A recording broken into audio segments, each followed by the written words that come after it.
Baik, hari ini kita akan belajar dari surat Yakobus, ya. Yakobus 1 ayat 1 sampai 6. Bisa dibaca dulu, silahkan. Yakobus 1 ayat 1 sampai 6. Salam dari Yakobus, hamba Allah dan Tuhan Yesus Kristus kepada kedua belas suku di perantauan. Saudara-saudaraku, anggaplah sebagai suatu kebahagiaan apabila kamu jatuh ke dalam berbagai-bagai pencobaan. Sebab kamu tahu bahwa ujian terhadap imanmu itu menghasilkan ketekunan. Dan biarkanlah ketekunan itu memperoleh buah yang matang, supaya kamu menjadi sempurna dan utuh dan tak kekurangan suatu apapun. Tetapi apabila di antara kamu ada yang kekurangan hikmat, hendaklah ia memintakannya kepada Allah yang memberikan kepada semua orang dengan murah hati dan dengan tidak membangkit-bangkit, maka hal itu akan diberikan kepadanya. Ayat 6, hendaklah ia memintanya dalam iman dan sama sekali jangan bimbang. Sebab orang yang bimbang sama dengan gelombang laut yang diombang-ambingkan kian kemari oleh angin. Baik, surat Yakobus, ya, oleh gereja dianggap berasal dari Yakobus, saudara Tuhan Yesus, ya, uskup pertama Yerusalem. Dikenal sebagai Yakobus yang adil, gitu ya. Yakobus telah menjadi martir atau wafat sekitar tahun 62 Masehi. Kalau dilihat dari tahun wafatnya, hari-hari terakhir Yakobus itu ada di masa pemerintahan Kaisar Nero. Nero itu tahun 54 Masehi sampai 68 Masehi. Jadi kemungkinan surat ini ditulis dalam suasana latar belakang pemerintahan Kaisar Nero. Ya, Kaisar Nero ini kaisar kejam. Kaisar kejam, suka menganiaya, terutama orang Kristen. Surat Yakobus ditujukan pada orang-orang Kristen di perantauan, di luar Yerusalem maksudnya. Ya, kemungkinan besar ditujukan kepada jemaat yang di Roma juga atau sekitar Roma. Ya, yang mengalami pencobaan, penganiayaan, penipuan, ketidakadilan, kemiskinan, kemurtatan dan perpecahan jemaat. Ya. Jangan dianggap santai Bapak Ibu, jangan dianggap lempeng-lempeng gitu ya, enggak ada masalah, jangan dipikir. Kekristenan zaman sekarang gitu ya, ada gesekan dari agama lain saja sudah repot ya. Situasi pasti tidak kondusif. Apalagi pemerintahnya yang memang anti pada kekristenan. Jadi jangan dianggap remeh, jangan dianggap orang Kristen saat itu damai, tentram, suasananya running well gitu istilahnya ya, suasananya nyaman, enak, bisa jalan-jalan. Oh, belum tentu bisa seperti itu. Karena suasana zaman itu begitu ada patung kaisar, di mana di situ ada tentara Roma, kalau enggak memberikan sikap hormat atau sikap penyembahan, ya bisa digantung. Ya. Jadi kaisar-kaisar Roma dulu kan minta penyembahan. Patung-patungnya itu loh minta disembah.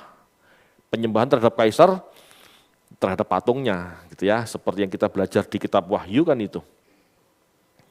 Jadi zaman saat itu zaman-zaman tidak enak. Zaman-zaman yang menegangkan, zaman-zaman istilahnya yang satu percaya Yesus, yang lain yang awal mulanya percaya Yesus akhirnya harus pergi meninggalkan kekristenan, meninggalkan komunitasnya, ya, tarik ulurnya gitu. Bayangkan itu. Ya, kalau ada salah satu jemaat gitu ya meninggalkan komunitas, kita kan sedih gitu ya, sedih. Nah, zaman-zaman itu juga sering terjadi seperti itu. Kalau sekarang sedih mungkin dia ke gereja lain lebih enak, mungkin gitu pikirannya ya. Kalau dulu enggak, pergi itu artinya murtad. Enggak percaya Yesus lagi, enggak percaya Tuhan lagi, keluar dari komunitas. Gitu ya. Karena latar belakang situasi inilah, Yakobus menyarankan agar jemaat tetap bisa merasakan damai sejahtera meski ada dalam berbagai macam pencobaan. Ya, Yakobus menyarankan, mendorong jemaatnya tetaplah kejar damai sejahtera, cari damai sejahtera. Gimana caranya? Pola pikirmu yang harus dibenerin, pola pikirmu yang harus memahami kebenaran, gitu ya. Yakobus gitu ya, menyarankan agar jemaat tetap bisa merasakan damai sejahtera meski ada dalam berbagai macam pencobaan. Ya, caranya melihat pencobaan ini sebagai ujian. Ya. Sehingga dari sudut pandang ini, setiap orang yang percaya bisa tekun dan akhirnya menjadi buah dalam kehidupannya. Tekun ini bisa menjadi buah, yaitu karakter yang matang atau dewasa. Ketekunan itu sebuah karakter, Bapak, Ibu. Ya. Perlu dikerjakan. Ya. Karena kebanyakan orang itu tidak tekun. Ya. Tekun itu tetap melakukan sesuatu dengan setia dalam kekuatan berharap, dalam kekokohan pengharapan yang sama. Gitu ya. Itu ketekunan.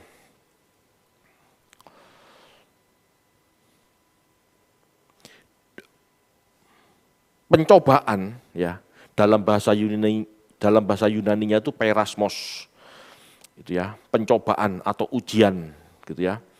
Artinya pencobaan atau ujian. Kedua hal ini sebetulnya sama saja gitu ya. Tapi banyak orang membedakan, monggo silahkan, tapi asal katanya sama, perasmos. Ini pencobaan atau ujian. Biasanya orang melihat kata pencobaan itu iblis yang melakukan. Pencobaan itu dari iblis, tujuannya untuk menjatuhkan. Nah, gitu, mencobai, tak jajale sih, ya gitu loh. Ingat ya, kisahnya Ayub. Iblis mencobai Ayub. Tujuannya apa? Menjatuhkan Ayub. Ya kan? Iya kamu berkati Tuhan, kan gitu istilahnya Ayub. Iblisnya kan. Kamu berkati ya dia setia padamu. Coba tak ambil pagar perlindunganmu. Nah, ini pencobaan, tujuannya untuk menjatuhkan Ayub. Nah, di sini berbeda dengan kata ujian, padahal katanya sama. Ya. Ujian itu dari Tuhan. Orang banyak berpikir ujian itu dari Tuhan.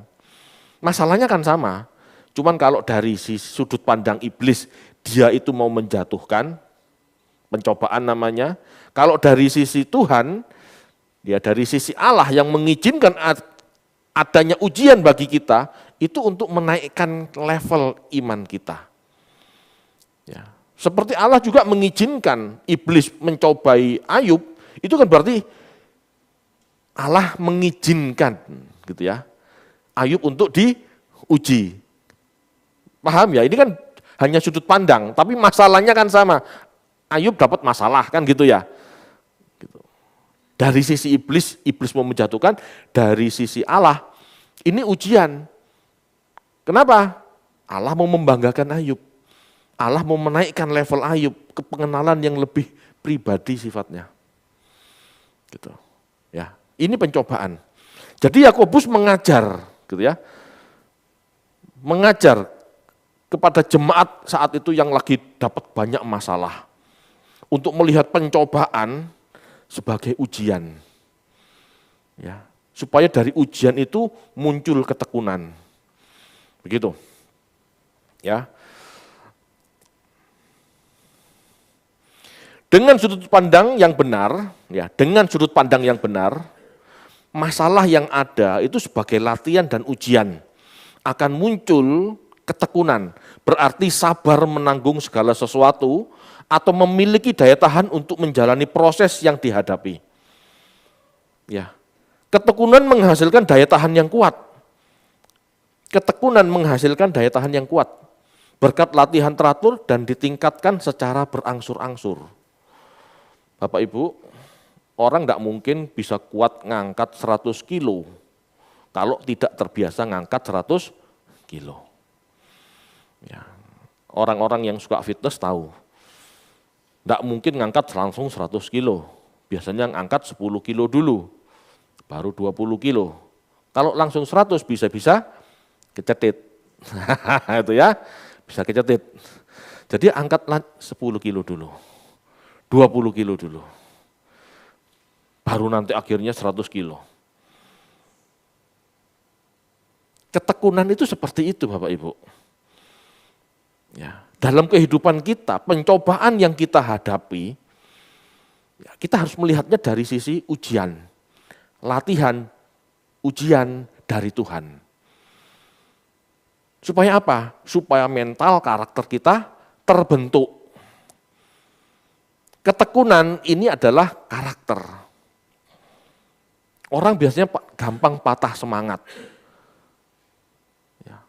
Orang biasanya gampang patah semangat. Tetapi kalau orang yang selalu diuji, gitu ya, orang itu tidak akan kaget dan tidak akan gampang mutung, tidak akan gampang patah arang istilahnya. Bagi hidup seseorang yang masa kecilnya penuh dengan kesengsaraan, tanda kutip ya, mungkin rumahnya ngontrak terus, tidak pernah punya kendaraan mewah, hidup dalam tanda kutip rekoso gitu ya. Besar menghadapi tantangan hidup susah seperti itu, tidak akan terlalu stres. Kenapa? Sudah biasa. Menter. Udah biasa. Makanya penting sekali untuk tidak memanjakan anak. Karena saat kita berpulang, anak-anak kita sendiri, mereka enggak akan punya ketangguhan mental jika kita manjakan. Ya. Orang yang tidak terbiasa lepas dari orang tua gitu ya. Gandol orang tua terus, apa-apa tergantung orang tua. Suatu saat pergi sendiri gitu ya. Pasti akan mengalami tekanan yang loh kok begini ya, loh kok begitu ya. Itu pasti Bapak Ibu. Tetapi kalau anak ini sudah dilatih dari rumah untuk ikut kerja keras, gitu ya, cuci baju, ngepel sendiri, semuanya mandiri, ya, dilepas orang tua, sedikit banyak dia bisa mandiri. Ya. Meskipun homesick-nya masih ada, kangen-kangennya masih ada. Ini kan hari-hari ini saya ngalamin itu. Ya ini bukan curhat, tapi melihat saja, oh begitu ya. Tak apa-apa, itu latihan untuk mendewasakan, kadang-kadang untuk mendewasakan gitu ya. Kadang-kadang kita harus tega. Allah itu mengasihi kita loh Bapak Ibu. Tetapi untuk mendewasakan kita, Allah yang baik itu harus tega melepas anaknya berjuang. Itu. Nah, sudut pandang yang benar ini loh yang disarankan oleh Yakobus, miliki. Lihatlah itu sebagai latihan dan ujian. Gitu ya. Dengan sudut pandang yang benar ini, seseorang akan memiliki daya tahan menghadapi proses di kemudian hari. Tapi kalau nggak pernah dilatih, Gamblok papa mama terus kemana-mana, nggak mau lepas, nggak dilatih untuk bekerja sendiri. Kasihan, Pak, sudah tak lakoni sendiri. Kadang-kadang kan ibu itu begitu. Besok repot anak kayak gitu ya. Dia akan stres, lebih stres daripada umumnya karena tidak terbiasa. Ya, ini latihan mental Bapak Ibu, ini psikologi sebetulnya. Ya.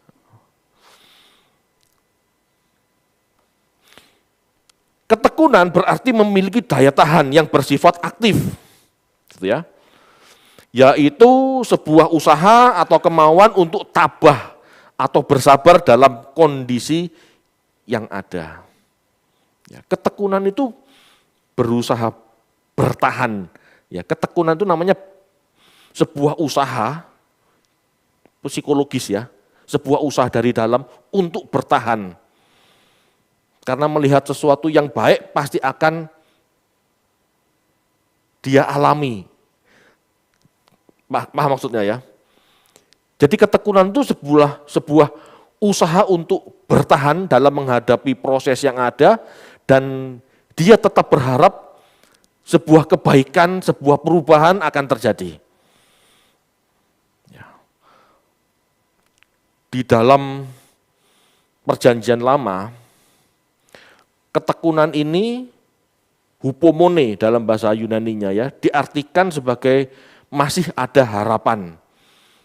Gitu ya. Ayub 14 ayat 19 coba dibaca.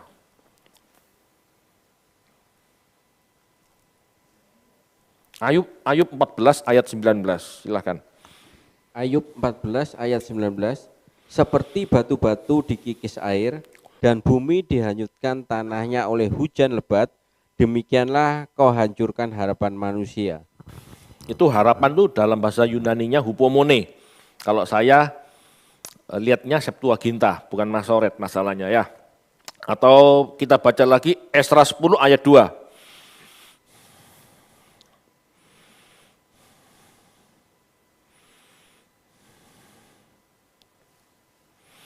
Esra 10 ayat 2. Esra 10 ayat 2, maka berbicaralah Sekanya bin Yeel dari Bani Elam, katanya kepada Esra, kami telah melakukan perbuatan tidak setia terhadap Allah kita, oleh karena kami telah memperistri perempuan asing dari antara penduduk negeri. Namun demikian sekarang juga masih ada harapan bagi Israel. Nah, namun demikian sekarang masih ada harapan, itu hupomone. Masih ada harapan hupomone bagi Israel. Maksudnya apa? Israel yang sedang dihukum Tuhan tetap akan berbuat sesuai dengan hukum Tuhan. Gitu ya. Karena mereka masih berharap adanya pemulihan. Gitu ya. Itu namanya ketekunan. Ya, itu namanya ketekunan. Contoh, ini contoh saja. Ada pertandingan tinju. Petinju A gitu ya, kena pukul terus sama petinju B. Kelihatannya petinju B ini lebih hebat. Petinju ini kena pukul terus. Ronde tiap-tiap ronde kena pukul terus. Bahkan mungkin sudah sempat jatuh. Ya, secara perhitungan di atas kertas, maka petinju B ini yang sering mukul, lebih banyak memukul masuk ini pasti menang angka. Betul ya? Tetapi petinju A ini tidak patah semangat. Dia tetap berusaha. Jatuh bangun lagi dan dia berusaha melawan. Dalam dirinya ada pengharapan. Dia bertahan sampai 12 ronde, dia berharap mungkin saja suatu saat dia bisa ngasih pukulan keberuntungan, lucky blow istilahnya. Siapa tahu masuk satu dia KO. Nah, gitu maksudnya, paham ya? Jadi meskipun kena pukul terus, dia tetap berusaha melawan dan berusaha memukul. Itu yang namanya ketekunan. Daya tahan dan tidak menyerah. Ada petinju kena teter gitu ya, kena bertubi-tubi pukulan, sempoyongan, mabuk pukulan, akhirnya kan menyerah gitu. Pelatihnya ngasih anduk putih, menyerah, bisa. Ya demi kebaikan petinjunya gitu ya. Tapi namanya bertekun tidak seperti itu. Namanya bertekun, dia berjuang terus, melawan terus, siapa tahu ya dia masih punya pengharapan gitu loh. Siapa tahu suatu saat 1-2 pukulannya dia masuk dan musuhnya KO. Nah itu, masih ada pengharapan. Ya. Yakobus ingin setiap orang percaya tetap bertekun melakukan firman. Tetap bertekun dengan kebenaran yang mereka pahami. Tetaplah hidup kudus, melihat janji Tuhan. Janji keselamatan ya, bukan janji berkat. Pasti gak ada orang zaman dulu dalam aniaya mikirin berkat, gak ada. Dia bisa hidup saja bagus, kan gitu. Ini yang sedang diupayakan sama Yakobus. Gitu ya. Tetapi masalahnya dalam pengharapan ini, melihat ujian dan terus bertahan, orang ini kan bingung kadang-kadang, apa yang aku harus harapkan kalau pemerintahnya seperti ini, lingkungannya seperti ini. Dia melihat ujian, oke aku ini diuji Tuhan, tapi aku harus ngapain gitu ya. Dikejar-kejar pemerintah. Dikejar-kejar orang Yahudi. Gitu ya. Lalu aku harus bagaimana? Pasti setiap jemaat di sana menghadapi masalah tekanan, tetapi tekanannya kan beda-beda. Ada tekanan tetangga, misalnya tetangganya Yahudi. Aku harus bagaimana sama orang ini? Tetangganya ada yang orang Roma. Bahkan mungkin tetangganya ada yang tentara Roma. Aku harus bagaimana Tuhan? Bertekun aku mau bertekun, tapi aku harus menghadapi orang-orang ini bagaimana? Larikah meninggalkan rumah, minggatkah? Atau tetap di rumahnya? Aku sementara nggak ibadah, aku sementara nggak ke gereja, nggak ke sinagog, nggak ke gereja ya, sinagognya Kristen maksudnya. Ngomong sama Pak Gembala, aku absen dulu Pak, gitu. Kondisi tidak memungkinkan, gitu. Nah, untuk menghadapi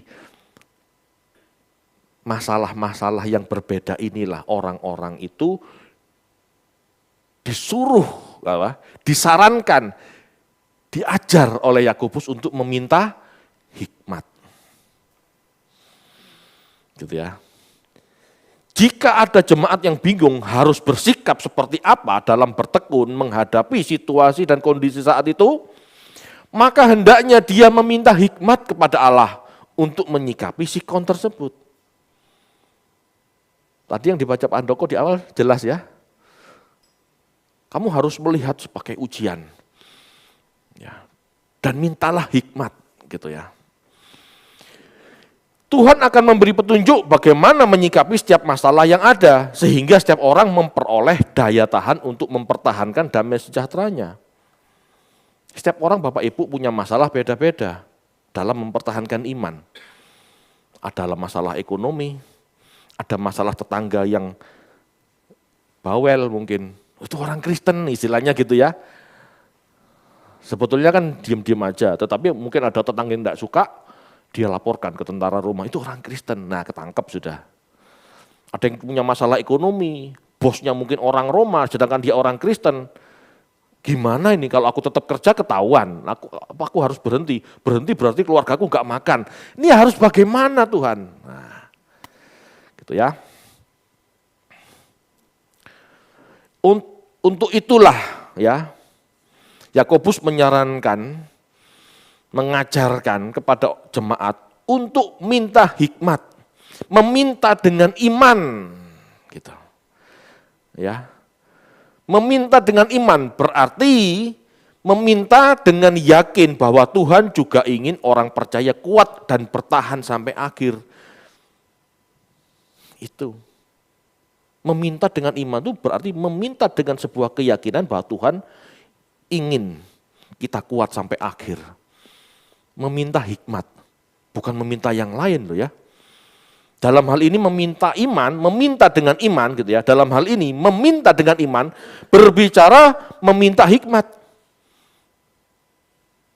Meminta dengan iman itu bukan minta hal-hal materi loh.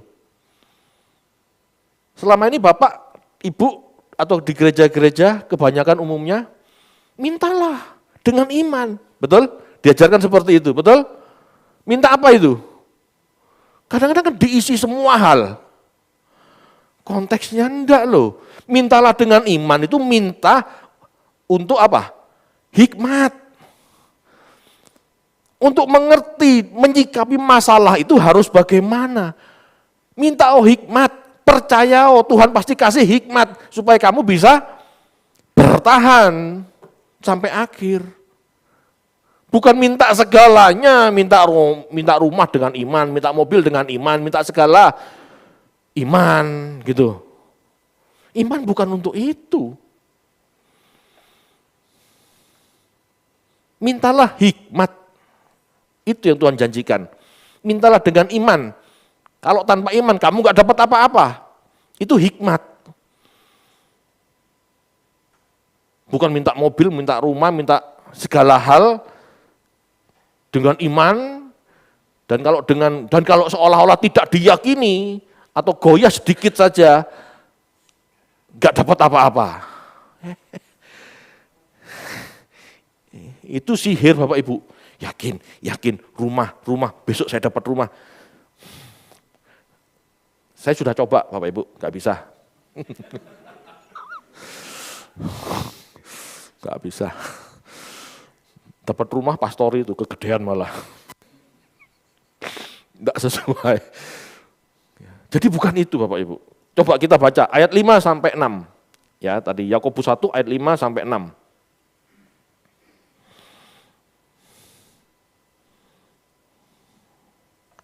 Yakobus 1 ayat 5 dan 6. Tetapi apabila di antara kamu ada yang kekurangan hikmat, hendaklah ia memintakannya kepada Allah, yang memberikan kepada semua orang dengan murah hati dan dengan tidak membangkit-bangkit, maka hal itu akan diberikan kepadanya.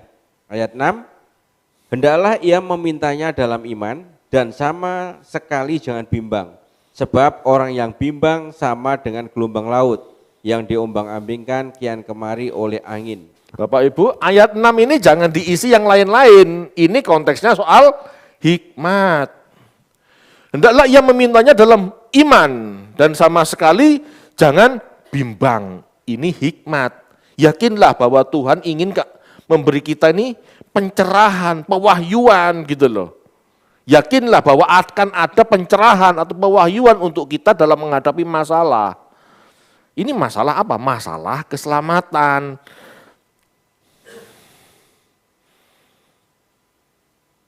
Agar kita bertahan sampai akhir. Ini loh yang diminta. Ada sebuah doa kuno, saya lupa di mana. Di Perjanjian Lama, namanya kuno. Dia berdoa begini, ya Tuhan, jangan beri aku kemiskinan supaya pada akhirnya aku mencuri. Jangan berikan aku juga kekayaan supaya aku tidak sombong. Itu bentuk sikap hati yang benar sebetulnya. Ya. Karena sebetulnya dua hal ini, kemiskinan maupun kekayaan, itu sama-sama ujian. Itu sebetulnya sama-sama masalah buat kita, buat jiwa kita. Kalau kekurangan itu masalah yang enggak enak, kalau berlebihan itu sebenarnya juga masalah, tetapi masalah yang licin, membuat kita tanpa sadar jatuh. Gitu ya. Kalau yang enggak enak membuat kita enggak kuat, jatuh gitu. Jadi doanya juga harus benar Bapak Ibu. Gitu ya. Meminta dengan iman, berbicara meminta hikmat, bukan hal materi atau segala hal yang memuaskan daging. Meminta hikmat berarti memohon pengertian dan pencerahan agar memiliki sudut pandang yang benar dalam menyikapi suatu masalah atau tantangan. Kita minta hikmat supaya bisa menghadapi masalah yang ada. Ya. Di sini kata hikmat, saya cek Sofia. Ya, Sofia, Sophos, Sofia. Sama dengan hikmat di Amsal 8 ayat 22, itu hikmat, wisdom gitu ya. Sofia. Hikmat ini artinya kemampuan untuk menggunakan pengetahuan, ya, kemampuan untuk menggunakan pengetahuan agar dapat bersikap dengan benar. Gitu ya. Itu wisdom, itu Sofia. Kemampuan untuk menggunakan pengetahuan untuk dapat bersikap dengan benar dalam menghadapi masalah. Itu hikmat. Berarti orang berhikmat pasti berpengetahuan, betul? Kalau tidak berpengetahuan, apa yang mau digunakan? Ya, berarti orang berhikmat pasti berpengetahuan. Tetapi orang berpengetahuan belum tentu berhikmat. Dia tahu banyak hal, dia ngerti banyak hal, tapi nggak tahu menggunakannya buat apa pengetahuannya. Tidak semua orang berpengetahuan mau dan mampu menggunakannya untuk bersikap secara tepat dan benar. Banyak orang Kristen tahu firman, tahu kebenaran firman hanya untuk debat. Tunjuk sana, tunjuk sini, sesatkan sana, sesatkan sini. Tapi dia nggak bisa menyikapinya, menggunakannya, mengenakannya dalam hidup nggak bisa. Ini bukan orang berhikmat. Ya. Jadi yang namanya berhikmat itu orang yang berpengetahuan dan mampu mau menggunakannya dengan tepat dalam menghadapi setiap masalah, sehingga dia selalu mampu melewati tantangan yang ada. Ini penting loh Bapak Ibu, dan jangan anggap remeh. Untuk dapat berpengetahuan, kita harus belajar. Jadi jangan anggap remeh belajar. Dengan pengetahuan yang ada, kita minta Tuhan mewahyukan, kita minta pewahyuan, pencerahan dari Tuhan, agar kita mampu menggunakan pengetahuan yang ada, kebenaran yang kita miliki, untuk apa? Bertahan sampai akhir. Bertekun sampai akhir. Gimana caranya? Kita harus menggunakan ini. Dan jangan anggap remeh. Ini tidak mudah. Mau dan mampu pun belum tentu bisa. Harus diperkarakan. Kenapa saya ngomong mau dan mampu pun belum tentu bisa? Lihat Salomo. Salomo itu berhikmat, bukan cuma berpengetahuan, berhikmat. Sudah dikatakan berhikmat, tapi hidupnya hancur. Kerajaannya hancur. Kenapa? Ya dia nggak bisa menggunakan hikmatnya dengan benar di hadapan Tuhan. Bapak Ibu, Anda harus belajar supaya dapat pengetahuan. Setelah dapat pengetahuan, minta hikmat. Gitu ya. Setelah minta hikmat, Anda masih harus menyangkali gairah daging Anda. Kalau Anda tidak menyangkali gairah daging Anda, hikmat yang muncul belum tentu Anda mau lakukan. Karena hikmat dari Allah itu bertentangan dengan hikmat manusia. Hikmat dari Allah itu enggak ngenakkan daging. Itu masalahnya. Gairah daging begitu kuat dan menghanyutkan jiwa kita. Ya. Kurang berhikmat apa? Di hadapan Allah. Minta hikmat sudah diturutin Salomo. Tetapi dia tetap cari cewek. Bukan bangsanya. Dia cari wanita-wanita asing. Dan seharusnya sebagai raja, ya, Raja Yahudi, dia pasti mengenal Taurat. Apalagi bapaknya Daud itu benar-benar apa? Orang cinta Tuhan. Tidak mungkin Salomo tidak mengenal. Tetapi kalau dia masih terus melakukan kejahatan, berarti dia melawan hikmat yang dia miliki. Dia menolak hikmat yang dia miliki. Percuma juga punya hikmat kalau nggak mau melakukan, harus ada kemauan.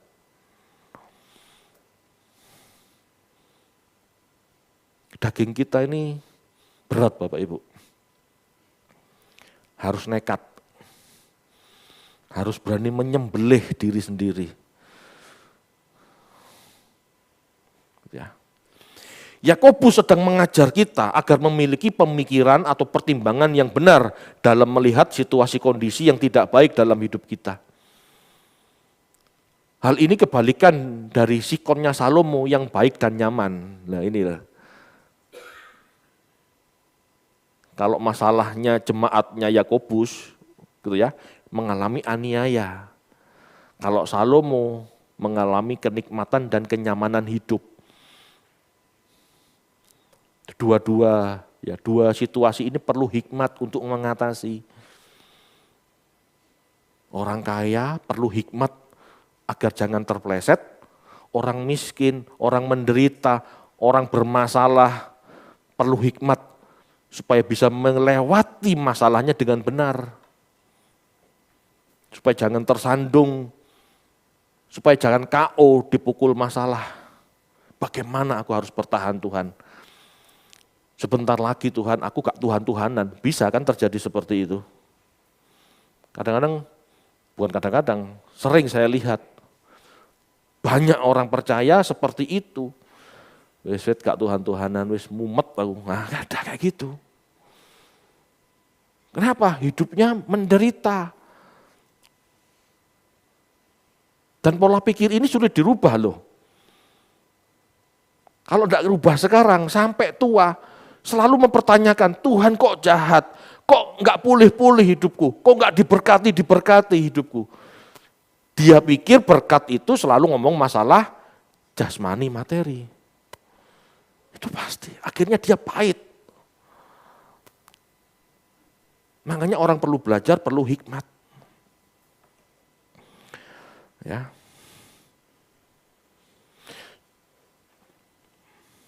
Setiap kondisi yang tidak baik, setiap kondisi yang tidak baik tidak akan mempengaruhi damai sejahtera kita jika kita melihatnya. Setiap kondisi yang tidak baik tidak akan mempengaruhi damai sejahtera kita jika kita melihatnya sebagai ujian. Jika kita tahu ya dalam hidup itu ada masalah bertubi-tubi dan kita selalu melihatnya, ada ujian lagi, ada ujian lagi. Tuhan tuh ternyata cinta sama aku. Melirik aku terus, lah diuji terus ya. Itu lah gede no atine dewe Pak. Loh ya memang perlu. Sudut pandang yang benar itu harus begitu. Hidup manusia tergantung pola pikir ini. Anda mau tenggelam sama masalah atau mengatasi masalah, bangkit, mengapung, bahkan melompat dari masalah yang ada. Itu tergantung pola pikir. Kita harus bisa punya pola pikir, oh Tuhan mengasihi aku. Dia ingin membanggakan aku seperti Ayub. Ada masalah. Silahkan Tuhan. Kuatkan aku. Tak jalani. Aku harus menang. Aku harus punya karakter yang baik. Dari masalah yang muncul. Harusnya begitu. Orang-orang seperti inilah yang akan mengatasi masalah yang ada. Mengatasi masalah itu belum tentu masalahnya selesai ya, tetapi dia nggak akan jatuh dan hancur. Akhirnya patah semangat, nggak akan. Ya. Tuhan juga tidak akan tinggal diam jika kita meminta hikmat untuk memahami dan menyikapi masalah yang ada. Sehingga kita bisa memiliki ketahanan atau ketekunan melalui ujian yang ada. Tuhan juga tidak kepingin kok Bapak Ibu, kita jatuh. Apalagi jungkel gitu ya, apa itu delosor. Karena ada masalah, Tuhan juga tidak mau. Maka dari itu mintalah, yakinlah Tuhan pasti kasih pencerahan. Cuman mau enggak kita mencari pencerahan itu. Kadang-kadang Tuhan sudah berbicara, Tuhan sudah ngasih gitu ya, pencerahan hikmat gitu ya. Tapi kita tidak dengar. Bisa itu. Kenapa? Kita sibuk sendiri. sibuk dengan asumsi sendiri. Ini yang tidak boleh, gitu ya. Meminta hikmat agar dapat melihat masalah dengan benar dan melaluinya dengan damai sejahtera, itulah kemenangan seorang Kristen. Jadi kemenangan Kristen itu pada saat dia meminta hikmat dan dia menerima hikmat itu dan mampu melalui masalahnya dengan damai sejahtera. Itulah kemenangan Kristen. Jadi kemenangan Kristen itu tidak dipengaruhi miskin atau kaya, tetap miskin atau tetap kaya, bukan itu. Sukses karir atau tidak sukses karir, bukan itu. Tetapi melalui tiap-tiap masalah yang ada, dia tetap percaya Tuhan, dia tetap taat pada Tuhan, dia tetap damai sejahtera, dan dia tetap hidup dalam ketaatan. Meskipun sulit hidupnya, itu kemenangan Kristen. Harus dilihat itu Bapak Ibu, ini konteksnya gitu ya. Jangan langsung diambil zaman sekarang, enggak bisa, belum tentu cocok. Gitu ya. Kesempurnaan seorang Kristen adalah saat pengetahuan atau pemahamannya yang benar itu, lalu sudut pandangnya yang benar, punya hikmat yang benar, sehingga dia mampu bersikap sesuai kehendak Allah dalam melalui tiap masalah dengan damai sejahtera. Tidak bingungan, tidak stresan, enggak kagetan, gitu ya. Akhirnya enggak Kristen-Kristenan, nah itu. Ayo Bapak Ibu. Seseorang yang merasa tidak sanggup melalui pembentukan karakter yang sedang diadakan oleh Allah, inilah yang namanya kehilangan iman. Kehilangan iman itu bukan berarti KTP Kristen diganti jadi KTP agama lain, itu bukan kehilangan iman. Meskipun Anda seorang Kristen, KTP Kristen, bisa saja Anda kehilangan iman. Bisa. Kalau Anda tidak mau taat pada Tuhan, kalau Anda akhirnya mencuri atau korupsi karena punya masalah kemiskinan, atau bahkan nggak miskin tapi masih korupsi, itu sebetulnya sudah kehilangan iman. Amin Bapak Ibu, paham ya? Jadi iman di situ apa? Keyakinan hidup dalam ketaatan dan mampu melalui masalah dengan damai sejahtera. Itu iman.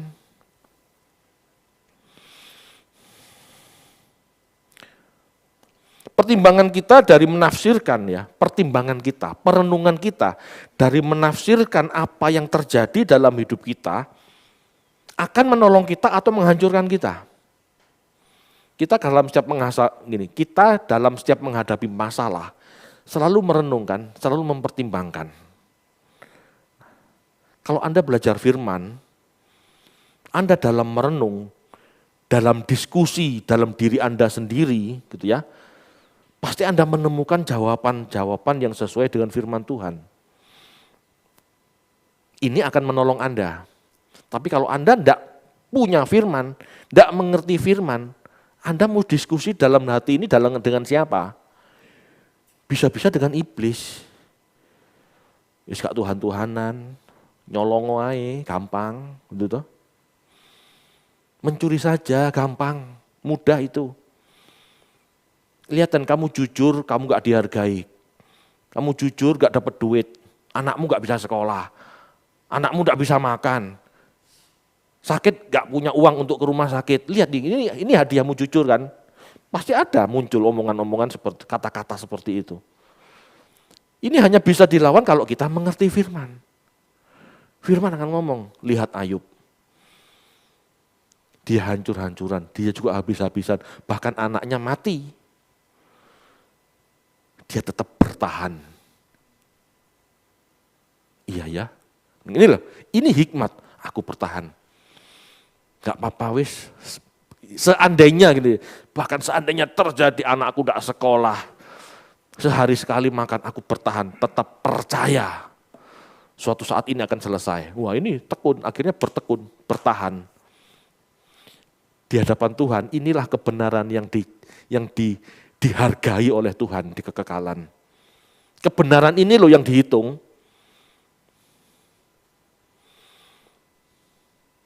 Ini loh hikmat.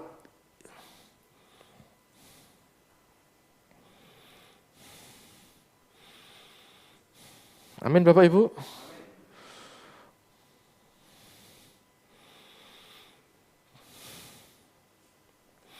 Meminta hikmat berarti memohon pengertian dan pencerahan agar memiliki sudut pandang yang benar dalam menyikapi suatu masalah. Renungkan kalimat ini. Ya. Meminta dengan iman, meminta hikmat, pencerahan dengan iman.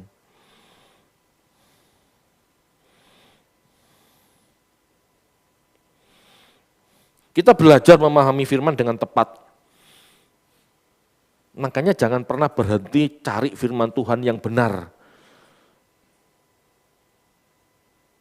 Salah, ini kalimat salah. Makanya jangan berhenti mencari khotbah yang benar. Makanya jangan berhenti mencari khotbah yang sesuai firman Tuhan, itu maksudnya. Karena enggak semua khotbah itu firman Tuhan loh. Ada yang isinya cuman motivasi, ada yang isinya cuman ketawa-ketiwi, gitu ya. Ada kan? Banyak, ya itu banyak. Cari terus firman Tuhan yang benar-benar firman Tuhan, itu yang akan membuat roh Anda bangkit. Gitu ya. Jika kita belajar memahami firman dengan tepat, maka hikmat akan kita miliki untuk menyikapi setiap masalah hidup. Firman ini tujuannya ini Bapak Ibu. Kitab suci diberitakan supaya kita bisa mengambil hikmatnya, supaya bisa kita kenakan di zaman sekarang. Ya. Makanya harus sesuai konteks. Dilihat latar belakangnya, masalahnya apa. Sekarang baru sadarkah? Meminta dengan iman itu minta hikmat. Amin. Baru sadar? Bukan segala hal loh, meminta hikmat. Jika ayat 6 dan 8, kita baca lagi. Ayat 6 sampai 8. Yakobus 1 ayat 6 sampai 8. Hendaklah ia memintanya dalam iman, dan sama sekali jangan bimbang, sebab orang yang bimbang sama dengan gelombang laut yang diombang-ambingkan kian kemari oleh angin. Ayat 7, orang yang demikian janganlah mengira bahwa ia akan menerima sesuatu dari Tuhan. Ayat 8, sebab orang yang mendua hati tidak akan tenang dalam hidupnya. Belajar firman dan meminta pencerahan dari Tuhan itu dengan iman. Dengan yakin bahwa Tuhan juga tidak akan meninggalkan dia. Tuhan juga akan menolong dia melalui setiap masalah sampai menang, istilahnya gitu ya. Tetapi gitu ya, meminta dalam iman jika diisi hal-hal yang lain juga jelas nggak akan dijawab sama Tuhan karena salah. Gitu ya. Minta hikmat kita harus pakai iman. Kalau bimbang enggak akan dapat apa-apa. Tapi kalau minta dengan iman tapi isinya bukan hikmat dan hal-hal yang lain yang enakkan daging istilahnya, ya juga jelas enggak akan dijawab. Belum tentu Tuhan kabulkan, bahkan cenderung tidak. Kalau Tuhan loh ya. Sebab yang Tuhan inginkan dari kita memiliki kedewasaan karakter atas masalah yang ada. Tuhan gak akan menjawab doa kita jika doa kita itu akan membuat kita memiliki karakter buruk. Tuhan tidak akan menjawab kita jika doa kita memiliki potensi menghancurkan iman kita, menghancurkan kebertuhanan kita. Tuhan gak akan menjawab doa kita. Jika doa yang kita panjatkan, gitu ya, membuat kita tambah kedagingan, gak mungkin. Makanya setiap orang tuh harus bergumul. Penyakitku di mana Tuhan? Aku mau sembuh. Bagi Tuhan masalah yang utama itu karakter kita. Bukan pemenuhan jasmani. Ya, selama kita bisa melalui hidup dalam karya keselamatan itu cukup. Berbeda loh sama tujuan manusia. Tujuan manusia kan bukan begitu. Tujuan manusia kan kalau bisa sebelum aku mati sudah punya sekian miliar deposito, 5 rumah, untuk aku, untuk anakku, untuk siapa lagi kan gitu. Punya villa, itu kan cita-cita manusia, hal-hal materi. Kalau Tuhan enggak. Makanya kalau doa kita, meskipun dengan iman, kalau salah berdoa, ya enggak akan dikabulkan. Bahkan seandainya kelihatannya dikabulkan, perkarakan, itu yang ngasih Tuhan atau hantu. Ya, jangan-jangan hantu yang ngasih. Lihat saja, kalau dengan berkat yang melimpah gitu ya, kita dapat, lalu kita ngomong ini hasil doa. Tapi membuat kita jauh dari Tuhan, tambah kejam, tambah nyerempet-nyerempet dosa. Itu bukan dari Tuhan loh, itu bukan berkat. Bisa jadi hantu yang gerojok itu. Emang bisa Pak, doa sama Tuhan, setan yang jawab? Bisa lah, kenapa enggak bisa? Nah Tuhan Yesus itu, Tuhan Yesus ditawari oleh iblis apa? Kerajaan dunia dengan segala isinya. Nah Tuhan Yesus ditawari, apalagi kita.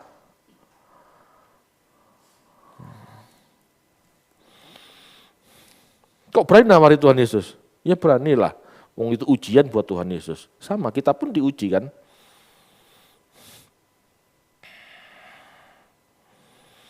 Di dalam perkembangan jiwa, ya di dalam perkembangan jiwa, seseorang yang mampu melihat sisi positif, ya ini bahasa umumnya itu sisi positif, atau mendapat hikmat, ya dari masalahnya, itu akan lebih mampu bertahan, bertekun daripada orang yang hanya melihat masalah dari sisi negatif. Anda harus gitu. Dalam setiap masalah yang ada, kita harus menemukan mutiaranya. Kalau kita temukan mutiara ini yang membuat kita berkarakter. Ini yang membuat kita dewasa, bahkan sempurna. Kita harus optimis. Tuhan pasti memberi jawaban supaya kita bisa melaluinya dengan kemenangan. Kemenangan iman ya, kemenangan mental, karakter. Jangan salah. Tuhan pasti. Jadi optimismenya itu perlindungan Tuhan dalam karya keselamatannya. Bukan berpikir positif di mana yang tidak ada jadi ada, diberkati, punya rumah besar. Bukan itu loh. Itu berpikir positif yang ngawur tuh ya. Bukan optimis itu. Kita harus mengerti hikmat itu berarti optimisme dalam mengerjakan keselamatan. Hikmat itu berarti apa? Pencerahan agar kita mampu mengerjakan karya keselamatan sampai finish. Itu hikmat. Optimisme dalam Tuhan itu. Bukan berpikir positif seperti orang-orang dunia pada umumnya. Yang memiliki keyakinan, aku sebelum mati pasti punya kesuksesan, aku pasti menduduki sebuah jabatan. Bukan itu. Sudah beda kan? Kalau kita belajar sesuai konteks, ya, gak cuma comot satu ayat, kita bisa menemukan. Mintalah dengan iman, jangan bimbang. Itu masalah hikmat. Itu masalah pencerahan dari Tuhan agar kita bisa melalui ya apapun yang terjadi dalam hidup kita dengan damai sejahtera dan pada titik terakhir kita finish dengan sempurna.